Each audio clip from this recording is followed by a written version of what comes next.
We are the partners of Solarian Games. I'm Jason. I'm Peter. Oh, look at that. He got a minivan. And this week we have some pretty good stories this week. Yeah. So how much D&D stuff is there anyway? How much has been put out over the years? We're going to talk about the damn good minivan. You just saw one. We're going to talk about the history of RPGs 1 hour at a time, which is a cool thing. And then we're going to talk about something called Analog Union, which I think we mentioned last week, but we got some real stuff on it this time. Yeah, it's up and running.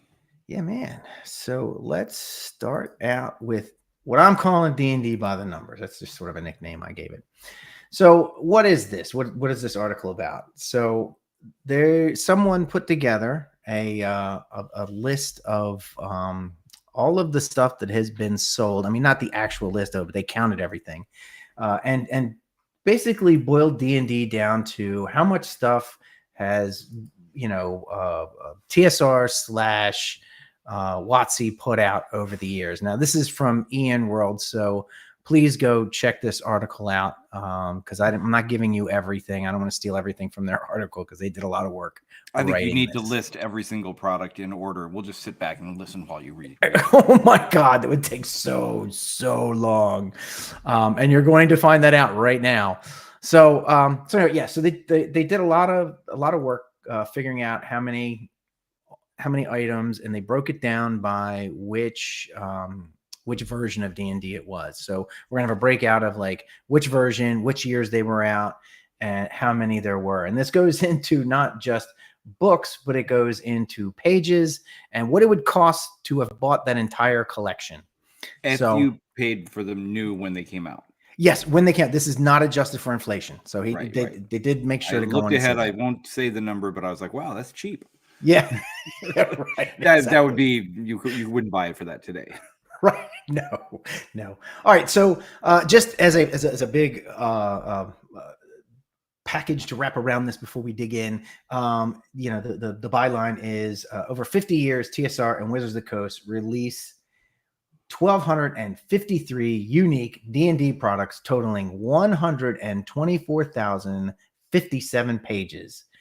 A hypothetical. I'll come back to how much the collector would have to pay. I'll come back. Yeah, we'll come back to that. But right off the bat, I think, all right, so 1,253 unique products. That sounds no. Reasonable.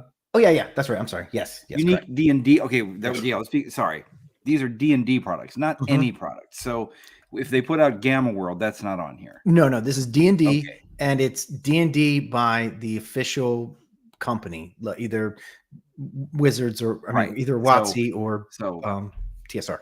Third party Judges Guild, that doesn't count. No, none of that. First party, if it was TSR making a Buck Rogers game, that doesn't count. No. And Gary Gygax writing things outside of TSR, that doesn't count. No, correct. Right. Absolutely correct. These are I'm official D&D line products. That this 1,253 products only comes out to 124,000 pages. There must be a bunch of things on there that were little one sheets and stuff. I am really surprised too. I thought it would be more. Yeah. But 124,000 pages is a lot. That's a lot of pages. Yeah, that is a lot of pages. That's true. Well, I mean, we'll get into more information on what that means, what that looks like, and we might be like, well, maybe that's the right amount of pages. So, all right, so let's. I'm going to go to the next slide here. Let's get into some of these charts and stuff. All right. Ooh, charts. All right, audio listeners. Yeah. We have got charts up the wazoo. I see a dozen charts up here. Yeah, I'm not going to dig into these charts. I'm putting them up on the screen just so people can see them graphically, but I'm not going to go. And in this chart, we have what I tend to listen to podcasts for is I always hope they will read me some charts. Yeah, excellent. I said, well, on your x-axis, you have the following numbers, and then the y-axis goes like this, and I can tell you the number of bars that you see. And the trend line is at an angle of, all right, ASMR bar chart edition. God forbid I put a waterfall chart up here, right? Oh, all God. Right. So original D&D, OD&D, 1974 to 1977, there were 16 products 518 pages. And if you bought the entire collection at those dollars at that time, $68.41. So I am going to read the chart a little bit here, just because in Yeah, this sure, go ahead. OD&D one, you see a not surprising spike in 1977. That's when it hits the highest number of 6. But what I am really surprised about is that then in 1980 and 1981, apparently there was one product put out in each of those years for OD&D. Oh yeah, which I is didn't realize. well into the AD&D period. At this point, you've got I always get mixed up between Holmes and Moldvay and Menser. I think Moldvay was the first one. You've got Moldvay out. The point is, there's a lot of stuff out, and they were still doing some, so that's kind of interesting. Okay. Yeah, that is interesting. Yeah. All right, so then basic D&D comes out 1977 and 1994. 129 products, 7,624 pages at a cost of $1,176.19. Now, not bad. What I find interesting about this is that I had no idea that basic D&D had so much stuff. Oh yeah. Oh my goodness. Yes. I never played any of the basic stuff. Not even accidentally? Well, I mean, no, I did. I had the basic box, and I don't know that we ever actually played basic, because we went right into advanced, and that's what we were playing. Yeah, absolutely. But I know we made mistakes, and I'm sure lots of other people did too, because we were playing AD&D, but we would buy basic material because we didn't realize. Oh, that's possible. That's highly possible. Like the island where the island where the guy's throwing a spear at a T-Rex, that's basic, right? Yeah, I think so. Yeah. I think we played that in advance. So, okay. So I'll take it back. I have played some basic stuff. I just didn't realize it. Yeah. But no, I mean, when you think about basic D&D, it goes across, well, okay, if it goes to 1994, this is where I show that I'm not a historian. Obviously, you've got Moldvay, Holmes, and Menser, basic D&D. And Menser is the one everybody thinks about because it had the most recognition in products. But then after second edition came out, it says that they go all the way 1994. So I guess what they're saying is TSR did a number of what they called introductory, like learn to play D&D things. So maybe those are counting as basic D&D as well. Oh, could be. Be. All right. So then we get into AD&D. My people have their doctor. This is my D&D. And that's from 77 to 89. 146 products, 7,396 pages, cost of $1,136.94. And that's not bad. Seems right. Yeah. That's amazing bargain for the money. I mean, even as a kid, if I had had rich parents, I could have had all the stuff. Yeah. I mean, because an Apple II computer, which was, the hotness around the time this was thing, brand new would have cost you, I think, $2,500 or something like that. I mean, a Commodore 64 would have cost you like $1,000. The point is, for the cost of a low-end home computer, you could have had every AD&D product at the time. Yeah, that's cool. Very cool. Let's go back, get in a time machine, and make that argument to our parents. Yeah, no shit. All right, so then D&D second edition comes around 89 to 99, 550 products, and this is the whammy. This and we've talked about. This is what did them in for the most part, as most people consider. 56,850 pages, and it would have cost you $8,374.57. And there was a note to this that said this overproduction ultimately led to TSR's collapse and Wizards of the Coast takeover. Yeah, I'm gonna go into that one for a second, unless you already had something you wanted to say about it. Go for it. That's accurate. It's a little bit oversimplified, but two things it seems historically were the big whammies that knocked out TSR. I mean, there was a lot of stuff about mismanagement and going down the wrong path, and the Greenfield Needlewomen and stuff like that. Mm-hmm. That's when they bought an embroidery company. Yep.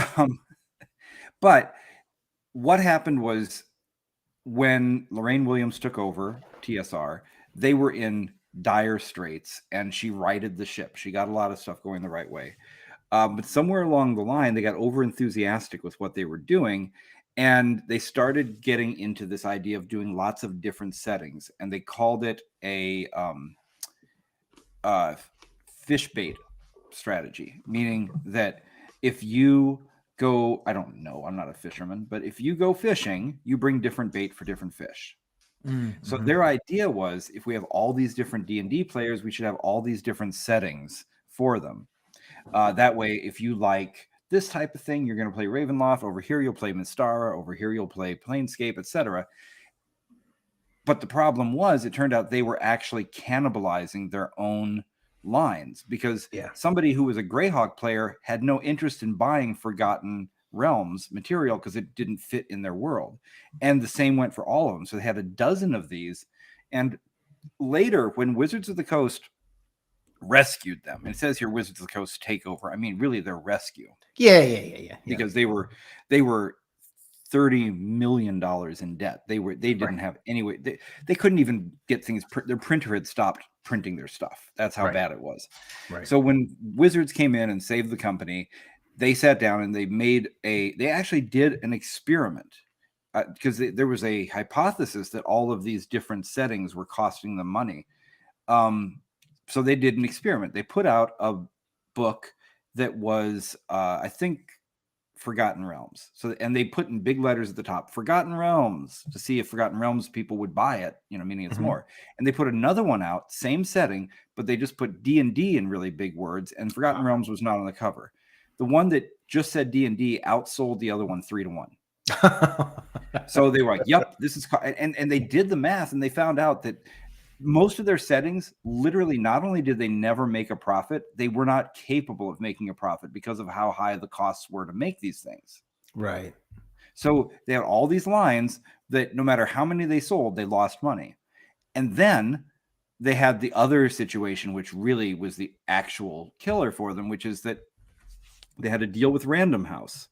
Random House would advance them the money for all the books they sold, so that they'd have enough cash to print the next thing, and they could keep coming out with stuff. And it was great when they were growing and when everything that they printed sold out.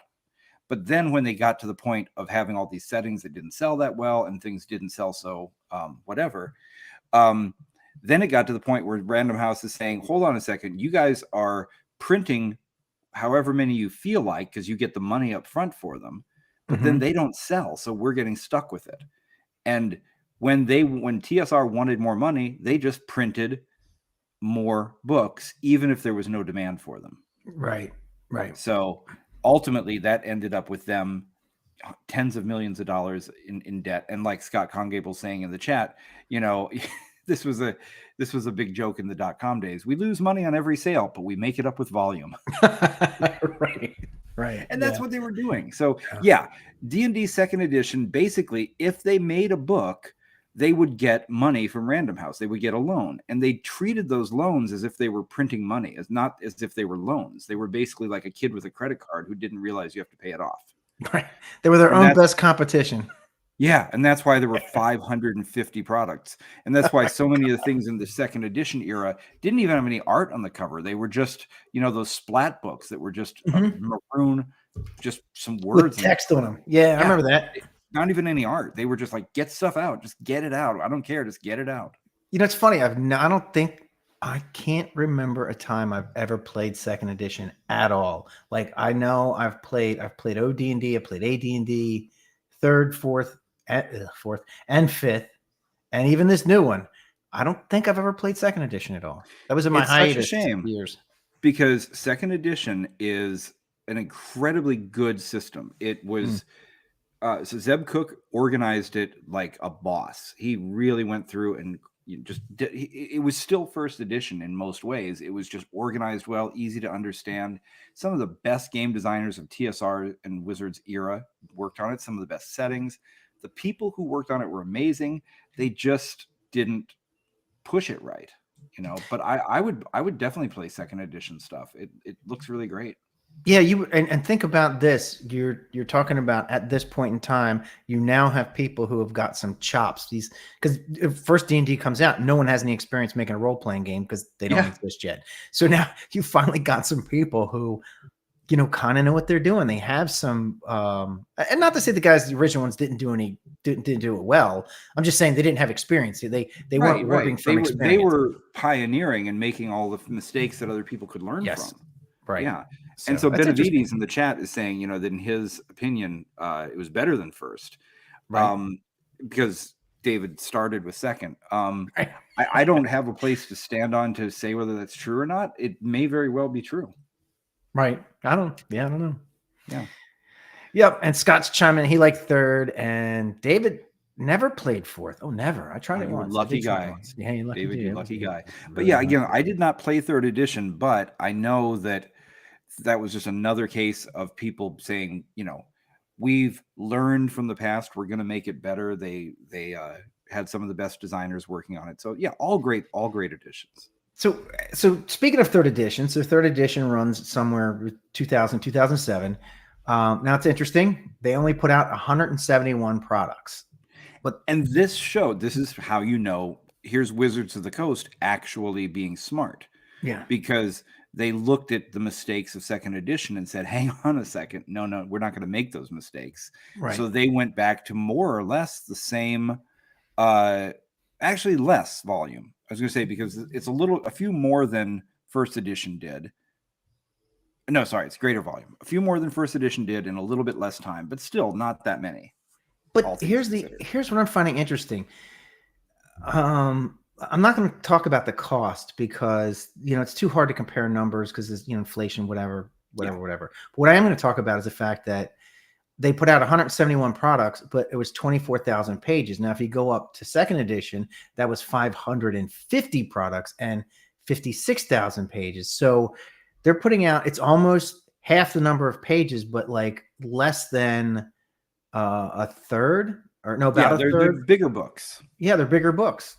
Bigger books, yeah. So they concentrated on putting out more robust pieces, just less of them. So that's good.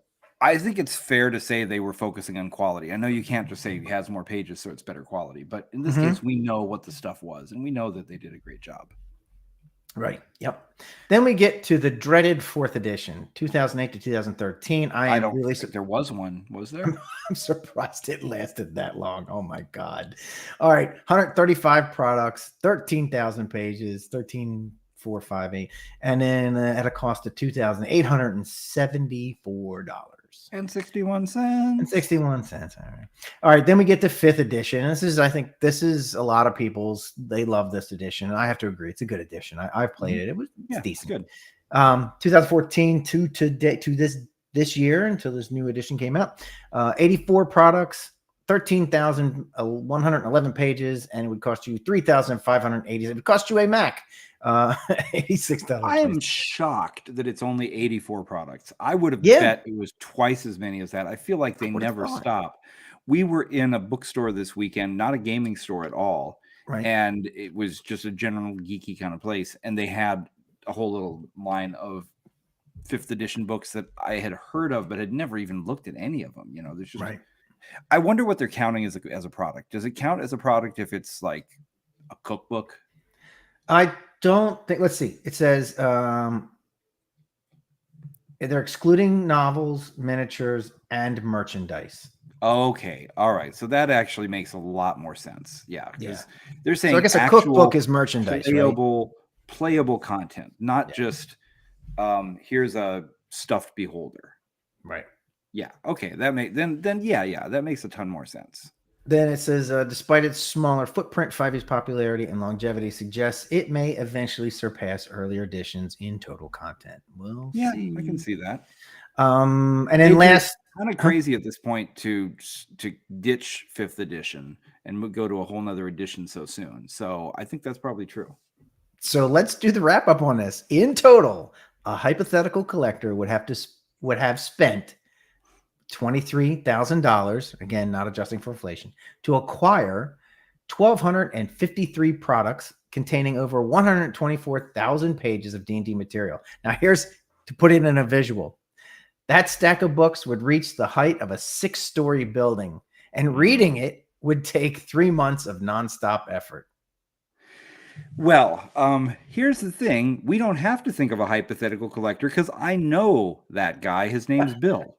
Okay. so we could build a stack all his books up? We don't even have to think of a hypothetical collector. Bill Meinhardt, the premier fantasy gaming collector in the world. Right. started buying every fantasy RPG that when they came out new, sometime in the late 1970s. He was a kid. He had enough money to go. He never bought a car when he was 16. Instead, he spent his money buying everything at the game store. And so he did buy every single D&D product, brand new, starting around 1978. And he picked up the older ones at the time too. So they didn't cost him that much.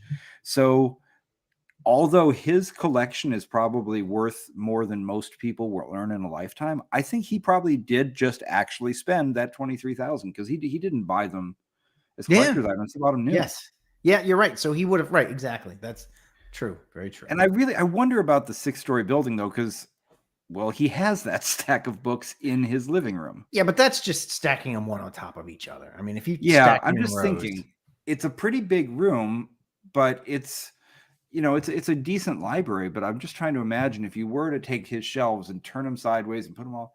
Yeah, I guess. I'm not sure. I'm not sure about that 6-story building thing. So we're gonna have to ask Bill to do it.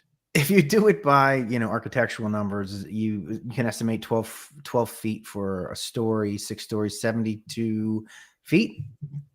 Yeah, maybe.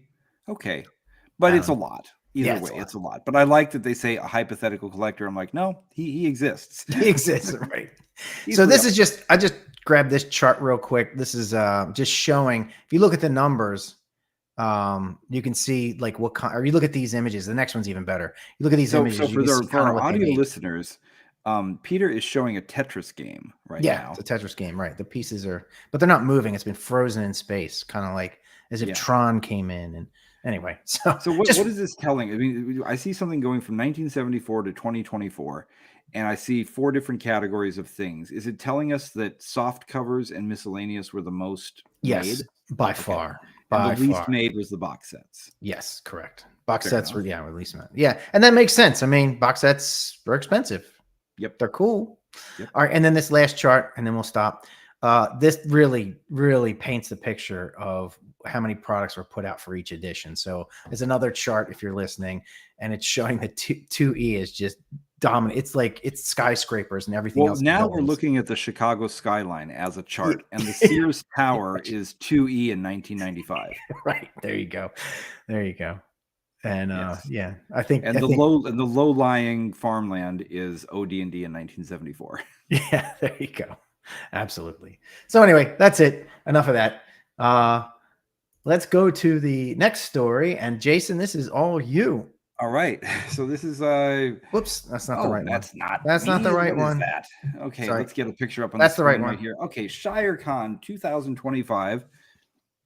I was reminded by my calendar is this coming weekend. Yes. Oh my God. Good thing I looked at my calendar. Yeah. Because I'm running some stuff at ShireCon. So this is going to be the 4th ShireCon? 4th, I think. Something like that. Great little convention. It started as a 1-day. It's now a 2-day up in Northwest Connecticut in the land that hotels forgot. Right. So there's nowhere to stay. But I was thinking about just getting an RV and parking it at the VFW, but or get a minivan and throw a mattress in the back. I know. I'm actually just going to I have a truck tent, so I'm just going to sleep in my truck. Okay. Anyways, so I will be running one of our upcoming new products for Top Secret, and it is called Damn Good Minivan. I'll be running it on this Friday at 1 p.m. up in North Canaan, Connecticut. The next time I'm going to be running it after this, you'll have to come to Ireland for the next one because I'm going to be running it in Dublin at GaelCon the weekend of October 24th to the 27th. And then AetherCon coming up in November. So basically this adventure is set in the Midwest, set in Des Moines, Iowa to be specific. And the agents are all going undercover as PTA parents in Des Moines, Iowa. So you're going to be in the pre-gens that I give out. Everybody gets a agent who is posing as a Midwestern mom in the evening of the World Food Awards ceremonies. and there are rumors swirling about a rogue nation that is preparing to weaponize a gene drive that could devastate the nation's food supply. And as the box says, can you maintain your cover with the local PTA while stopping the terrorist threat? So for this, I will pull these up on screen. I've got some actual damn good minivans. We got a little Chrysler Town and Country here. Got a Pontiac Trans Sport, the Dustbuster van. Got the Toyota Previa, which is the mid-engine supercar of vans. A Daihatsu, I think. Here, no, this is another Toyota van. And I just recently picked up this little Renault Espace. So Oh, look at that. for somebody who wants the real racing Wait a minute, van. was that a real van? It is a real van, Oh, but shit. I don't think they really come in racing form like this. It's a French van. That's awesome. But I don't have it specced out or anything. But each one of these little Matchbox that I just showed, we have them fully specced out. Each one has a different set of gear in it. So you got the tank, you've got the surveillance monster, you've got the chase vehicle, all these kind of things. So there is one spot left for this weekend's game. So if anybody's coming to ShireCon and is still looking for a game, we have one seat left for Friday. So I'm basically just saying, come on and play. Yeah, I've played in it. It's great. It's a great adventure. Yep. Do you have the cover? We could put that up on the screen too. I don't know if you had it ready or not. Yeah, that's fine. So it'll be a surprise for everybody when it comes out. Hey, also, David pointed out, he I think it was David. No, it was Brian. The tree has dedications on it. I didn't even notice that. It says Carpio and Joanne. Oh, that's great. That's awesome. That's great. That is so awesome. Yeah. So that's nice. Thanks, Tom. And who is Chet the artist this time? I don't know. Doesn't look like Chet's work. I was going to say, I don't think that's Chet. But it's really good. It's good. Yeah. So, yeah, that's great cool. art. So ShireCon will be great. And looking forward to it. All right. All right, let's see. Let me see if I can pull up the right freaking slide this time. All right, what do we got here? There it is. Yes. Miss Anthropy. Miss Anthropy. That is such a great last name. Yes. Well, I think this is a punk rock name.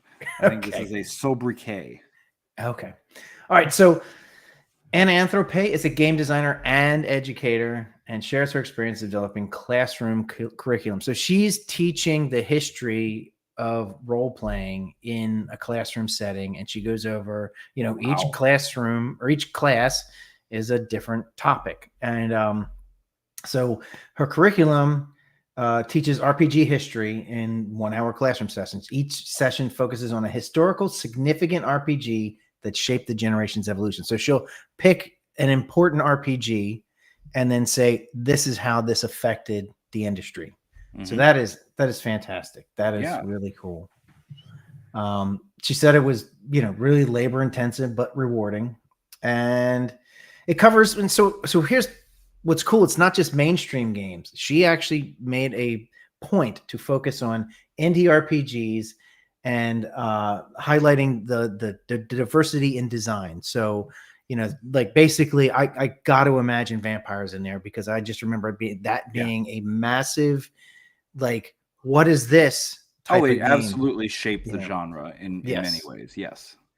I mean, vampires kind of where storytelling RPGs get their start. Yeah, pretty much. But I mean, just there was things I had never seen in a game, that the way they did it, and it was just really cool. Yeah. Very, very cool. But so she talks about it really kind of brought LARPing into the mainstream.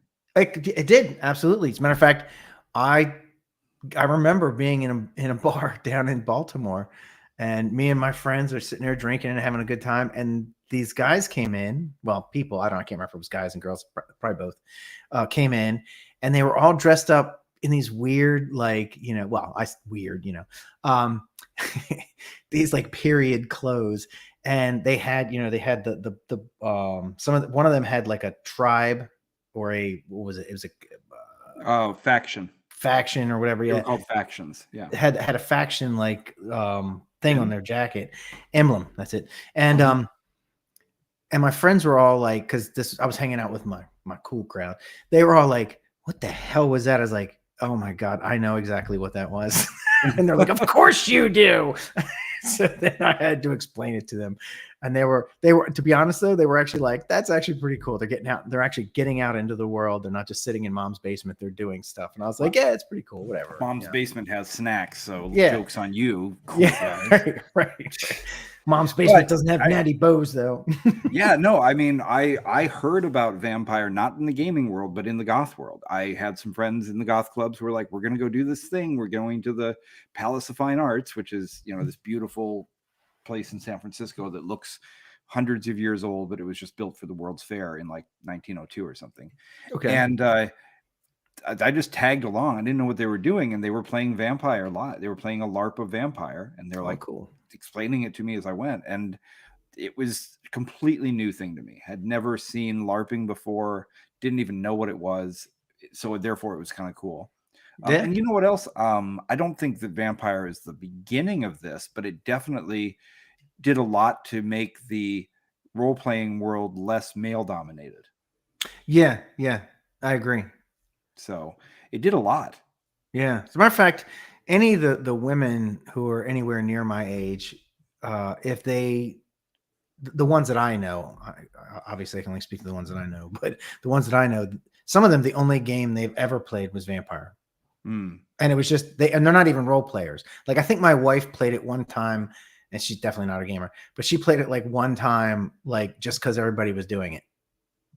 That says a lot for the game, that people Yeah. who are otherwise not gamers are going to be into this. And in the chat here, Yep. Okay, Benavides says clan. I thought it was faction, so clans.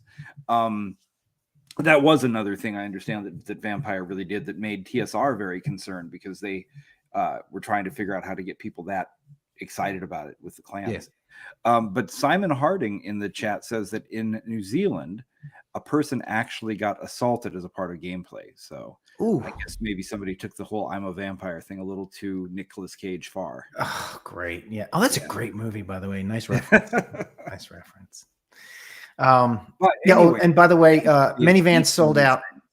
And has to figure, yes. Minivan sold out. So she's teaching these things and has to figure out how to do them in an hour, right? Yes. She picks. Yeah, and I got to imagine it was a lot of work putting that together, because it takes research, and then you have to like turn it into a classroom thing, and then you also have to make it interesting for students, not for games. This isn't for gamers. This is mainly for non-gamers. Yeah, to keep them interested and engaged and understand, well, what the hell's the point of this, right? Mm-hmm. So anyway, so she said students engage with the games directly. They actually play them, they analyze them, and they discuss their mechanics and impacts. Wow. And this is another thing I love. She gets into the mechanics of them, talking about the importance of the mechanics and how they worked, and actually dissects them. So that is fantastic. It's a really interesting thing here about saying how RPGs evolved from wargaming roots into collaborative storytelling platforms. Right. Which I'm still a little salty about that sentence, but I guess it's technically true. Not saying that as a whole that's a straight line, that it all went that way, but you wouldn't have the collaborative storytelling platform if you didn't start from the wargaming roots. So that's fair. Yeah. And then actually, no, you know what? I'm gonna back that up a little bit, because I think that the collaborative storytelling platforms comes from diplomacy roots, not wargaming roots. Yes, and she might not be differentiating between that, because you're right. Diplomacy was like a humongous part of this. Yeah, diplomacy is a major game from well before any role playing. And if you didn't, and diplomacy is role playing. Mm-hmm. It is. However, we've talked about before when Pat was on about Major Wesley inventing role playing. Well, yes and no. Mm-hmm. Really, if you think about it, when he did Braunstein, diplomacy already existed. It's not like he'd never played that. Yes, and diplomacy is still huge to this day. Yeah. There's good, and diplomacy there's a big diplomacy game going on at ShireCon this weekend. Have you ever played diplomacy? Yes. Okay, I was gonna say I didn't mind it. I liked it. I will definitely play it more. I had a bad time because I was bad at it. I didn't know any of the people I was playing with. They all knew each other. Oh and therefore yeah. I was just like left out in the cold. Oh yeah, you got screwed. Yeah, That wouldn't be a fun game. No. no. It's only I think it's only fun if you're playing with people you know. I agree. Like if like playing it at a convention doesn't really excite me, but if I was gonna play it with a bunch of you guys, like people I knew, Yeah. oh my god, I'd be totally in. Because the best part is when you think someone's gonna do something and then they don't because they knew you were thinking they were gonna do it. Maybe it's something we get the Analog Union to play together at TotalCon or something. Oh, that might be cool. Yeah. All right, so let's wrap this up. Keep going. Let me get more wine. Keep telling people about this. Oh, more of this. Okay. So the article touches on the broader importance of preserving RPG history. So she's saying that, hey, look, these things are important to our society. This is why we need to save them. This isn't just a flash in the pan. This is actually a movement. And then argues that RPGs they're more than entertainment. They're cultural artifacts that reflect shifting values, identities, and creative movements. And that's all true. Totally true. As somebody who has lived through the entire damn thing, and been a part of it at least 3 years in. So yeah. Final thoughts are curriculum. It's modular, allowing. Oh, so she's made this for other people too. This isn't just for her class. So she's allowing educators to adapt it to different classroom needs. She bridges game design education with cultural study, blah, blah, blah, blah, blah. Yeah, that's about it. All right. So, yeah. Well, if this is available, if she's putting out things for how others can do this, I'm going to get those class notes, even if I'm never going to teach it in a class. This just sounds fun to learn how she does it. Yeah, that would be cool. And plus, it might even be good if, we find anything that maybe could use a little touch up because, people, I mean, you and I get corrected on a regular basis. So. Yes. Yes. It's always good to learn. I like to learn. Yeah. All right. So, this is, in my opinion, this is the big story. Here's the big story. Okay. Are you able to bring up web pages or can you just show I can. You want me to go to the webpage? Let's go ahead and go to Analog. Let's all go to analogunion.com. Everybody. You have to give me a second, but I can do it. If you're listening to this, if you're watching this, everybody go to analogunion.com. All right. I will explain what this is. So the Analog Union is, first of all, it's a domain that I've owned for a few years now because when we were naming Solarian, we had a few shortlisted names, and Analog Union was one of the ones I really liked, but I didn't think it was appropriate because we were not a union of different things. We were just one company. So I said, well, I'll hold on to the URL because it's cool. And so what we were thinking about was we're getting together with a bunch of our indie publishing friends and saying, wouldn't it be nice if we could all share our mailing list with each other? Which, no, you cannot do that because people have to sign up for each one. Let's go to About Us on that web page I got there. What are you doing? Give me a second. Oh my goodness. I'm trying to tweak the ratio a little bit. So it's better. All right. Okay. So what we decided to do instead was get together and make a newsletter that people could sign up for. So go to About Us and we'll take a look at who all's involved so far. So the Analog Union is 8 companies. These are 8 indie publishing companies. We have, alphabetical order, Arcane Sword Press, Get Haunted Industries, Ham and Egg Publishing, Planet X Games, Salt Heart RPG, Severed Books, Solarian, and Super Savage Systems. So very excited. These are all people that we invited personally. In the future, we will be opening it up to other companies, but for right now we're just getting our footing. So we have put out the first newsletter. We're doing these every week.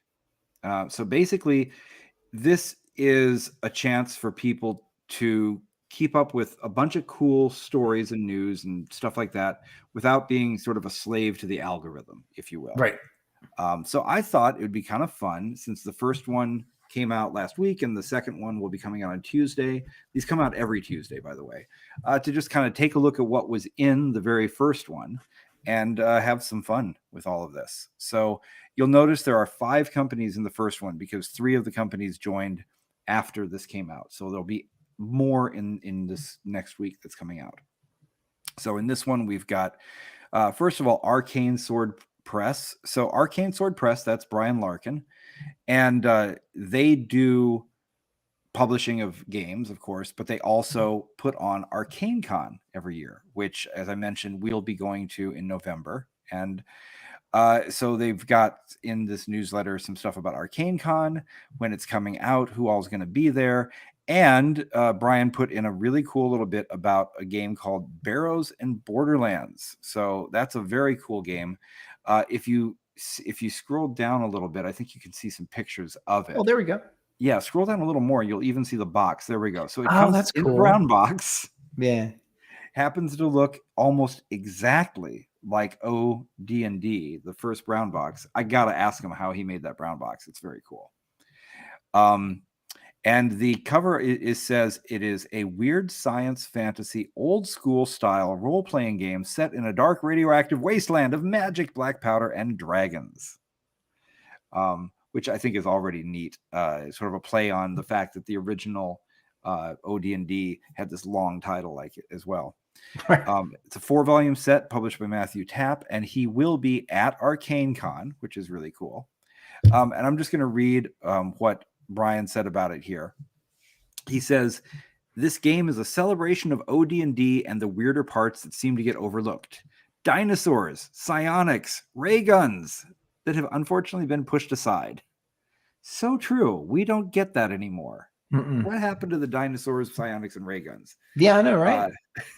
There's even an original map inspired by the Wilderness Survival board game as a separate product. Because when you played the original OD&D, it told you to go buy this Wilderness Survival game from a different company so you could have an outdoor map. So he's really apparently done all of that. So he did a nice little spotlight on Barrows and Borderlands for people who read the newsletter. And then next we have from Gift Haunted Industries. So Joey Royale has his section, Let's Get Weird. I am not going to try to do Joey's accent. I'll tell you that when he comes in and says, "Ciao, paisans." And he's got just a little introduction to them. Of course, they do Weird Heroes of Public Access. We've had them on the show. We love the game.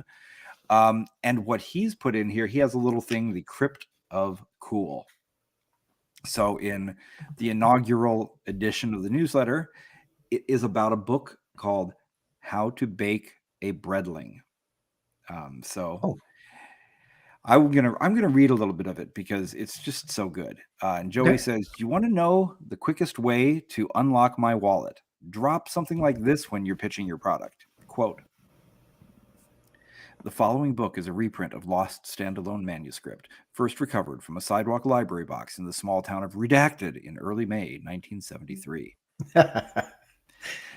This 120-page volume is nothing less than a grimoire for bakers of the uncanny. Within its flower-dusted pages, you'll find every secret for bringing life and maybe love to a breadling, a living, breathing bread golem. Ingredients, recipes, rituals. Each section walks a perfect line between cozy kitchen witchery and liminal creepiness that hums in your bones. And here's the kicker. The book commits so fiercely to the bit that you swear you're holding an actual magic manual. The photographs of freshly baked breadlings aren't just flavor. Get it? They're real. And yes, you can even buy the loaves themselves. So love that. Love that. That's cool. He's not even pushing his own product. He's just like, look at this cool thing I found. You need to check this out. So I love the Crypto Cool. Then we have Salt Heart RPG. And this is Kevin Gaborup, who will also be running some stuff at ShireCon.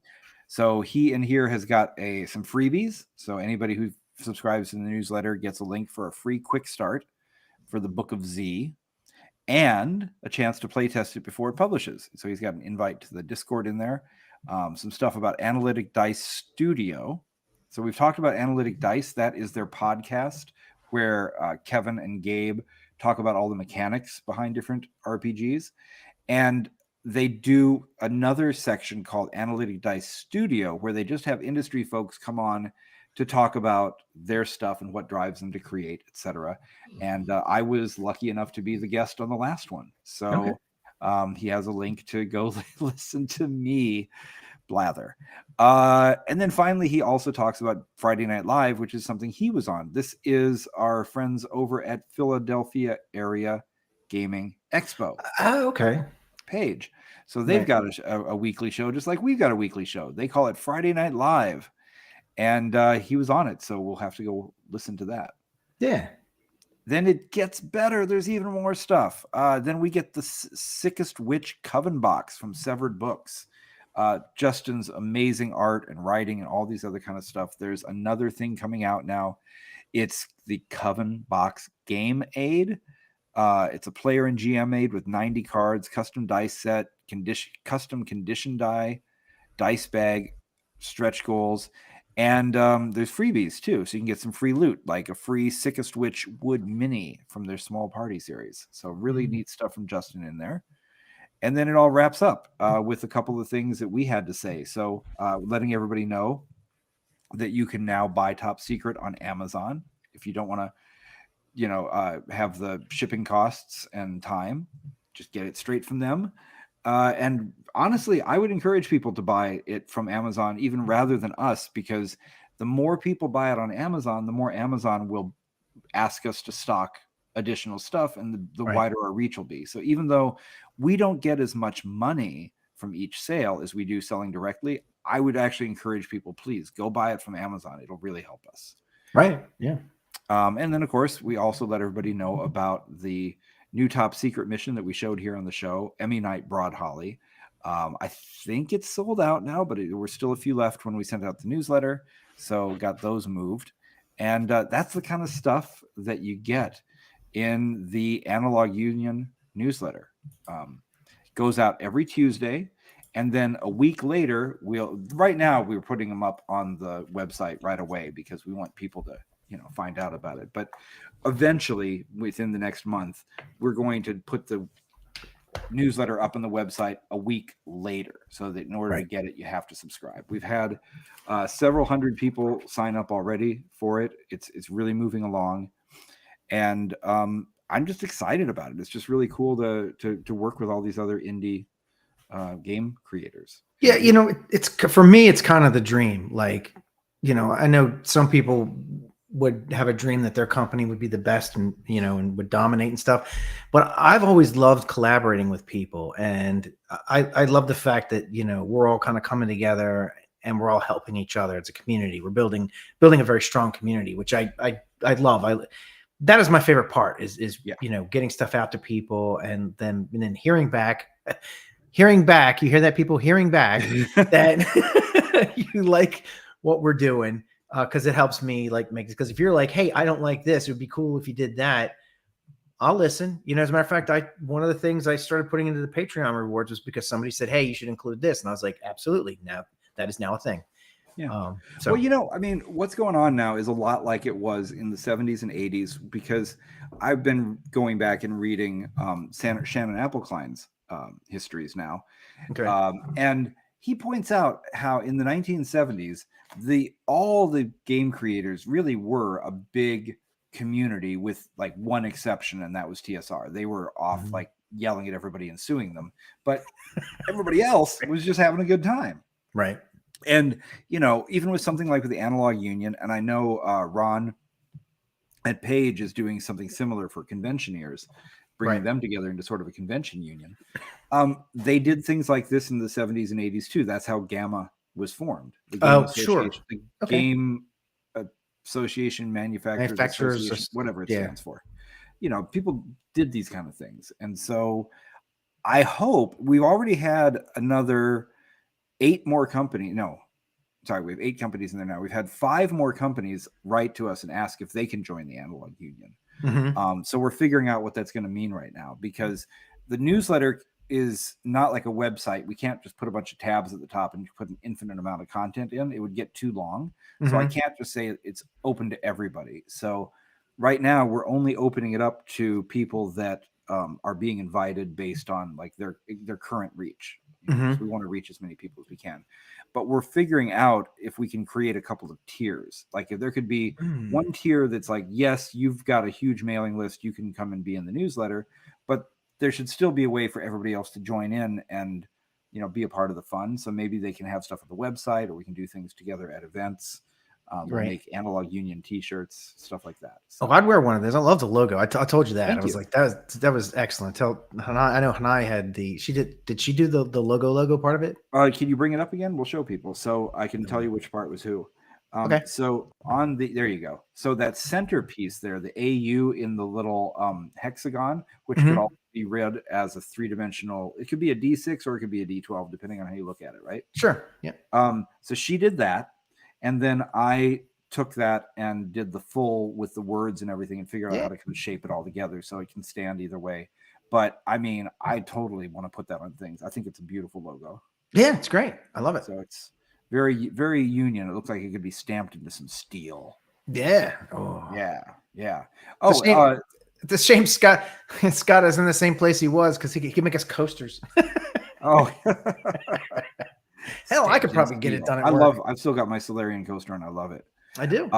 So by the way, Simon Harding was asking with Top Secret, how is the Russian version going? It's done. So yes, there is a Russian version of Top Secret. I have not seen it yet, but I know that they are at the printer and they're going to be, because we're not involved with it. We just gave them a license to do it. But they'll be sending us one, so we'll let you know when that's out, and we'll read the whole thing in Russian back to front as an special episode. Can I tell them the security story about Probably. that? Okay, so I work for the Army, and I was in one of these the security things we have to do every year, security training, our annual training. And so I walked up to the security person after the training, and I said, "Look, here's a situation." I explained that I have a side company. It's a role-playing company. I was like, we have a game called Top Secret. And so if it ever should happen that Peter Bryant's name comes up, attached to selling top secret documents, it's like, so, and I told her, I said, and on top of that, we have licensed it out to people who have translated the game into Russian. And I was like, so and who live in Israel, right? Yeah. Can we make ourselves any bigger of a security target? I know. I said, so if you should see my name attached to top secret documents being sold in Russia, just come see me. That's exactly what it is. I'm just giving you a heads up. You probably won't, but if you do. And she was like, yeah, that's fine. Just send me an email and, scoping this out. So if it comes up, I know exactly where to go. I was like, all right. It's not unheard of, No, I mean, somebody sends an email going, all I know is that there's something, Peter Bryant sold top secret documents to Russia. Is that okay? Right. He's got the weirdest cover story. It just doesn't hold up. Right. Exactly. I mean, he sent me this email about it, but come on. Have you ever heard anything like that? She actually chuckled. She thought that was funny. She was like, that's a first. That's a first. Oh, great.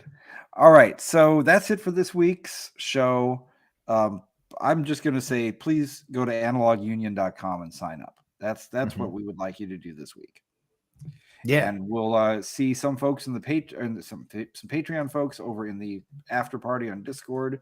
I'll be playing with my minivans. Kiss. Oh, minivans love each other. And and we'll see you all there. Okay.